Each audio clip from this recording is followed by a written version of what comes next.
What effect do you think that's had on you, I guess, in the hearing community, as far as what you observe and what you pick up on a body language sense? Like you say, you're in a world, a community where people are doing things in a very skillful way that they've almost been taught to gesture, to have eye contact, to face, all the things that are really important, but we're never actually really taught in the speaking world. How much effect do you think that has had on you, just sort of in your personal life? I think it's, well, I know, I used to be quite shy as a child. Yeah. And even as a young adult, I was quite shy. So in social settings, I would hardly say anything, for example. And public speaking would have been fairly horrific.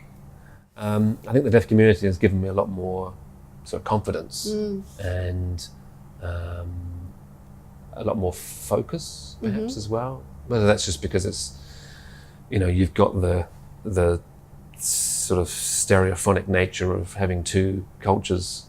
I think if you're only in one culture and one linguistic community, it's very difficult to observe what that community is, because you haven't got anything to compare it against. Yeah. So as soon as you get a second one, everything becomes a lot clearer. So culture and language and body language, things like that, become a lot more apparent because you just naturally see differences. And if there's a difference between that community and this community, it must be significant. Yes. It must be meaningful.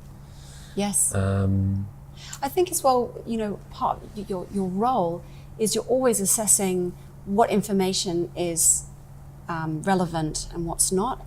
And I think that's that has wider implications, really. I often think that we live in a world, the hearing world, we're very fragmented. Like you say, we're bombarded all the time with information, but we don't do a very good job of sorting through what's important and what's not.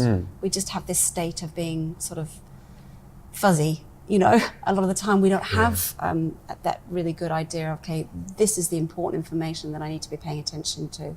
And often we sort of miss something because we're so much bombarded. And I think it's really interesting what I'm hearing from you is that that's one of the things that I guess your profession has brought to you, is this focus, your ability to sort out always what's the most important information at the time. Do you feel like that's something that I do. If I'm in a meeting just as myself, I like things to be run quite clearly, because I know as an interpreter, if someone says something or runs a meeting in a very disordered way, it just makes my life a lot more difficult. Yes. And it makes, I want to be sure that I can do a good job.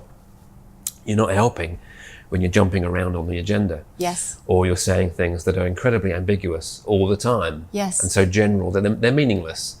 So things like that do frustrate me. I like to be clear. I like to try and communicate in a way that if I was being interpreted, the interpreter wouldn't have a breakdown. You know what I mean? In terms of me as a general person, I know one thing I can tell you is that I have absolutely no knowledge of popular culture. So zero, because it's American and pop music, for example, everywhere is so pervasive. I know nothing about it at all, because it's meaningless in the deaf community. They're not interested in music generally. There are some youngsters who are interested in it generally, but it's not a concept that's discussed at all in the deaf community. So it has no real sort of cultural value to me. Kardashians, I honestly couldn't name them. You're no worse off for it. You haven't lost anything. No, well, that's what I'm thinking. It's probably not a big loss. Yes. I don't think the deaf community is any poorer for not knowing or having access to that popular culture, even though they've got a right to access anything they want to. In English, you just kind of beat around the bush and go around all over the shop until you make a point and then you ramble on. Do you think that sign language is more direct in that sense, or can you do that as well in sign language? You certainly can do that in sign language.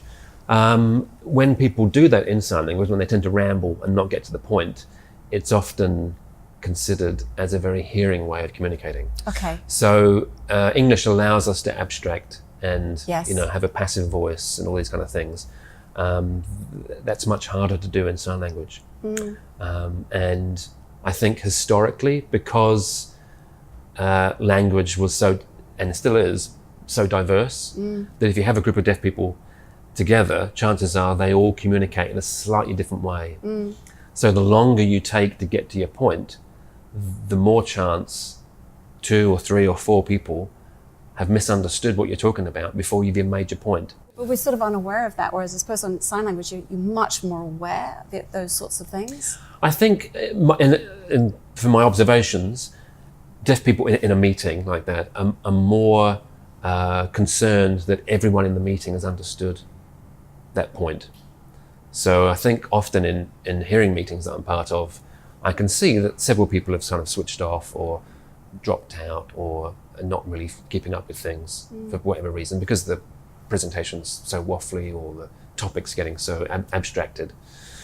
In the deaf community, I think, because there's more value, I think, for deaf people to make sure that everyone's on the same page, that no one's missing out, because it's so easy for a deaf person to miss out so much that when you get deaf people together, they really want to make sure that everyone's moving forward together on an issue. So they're more likely to check in and re-explain, or pause the meeting because someone's asked the person next to them, what are they saying again?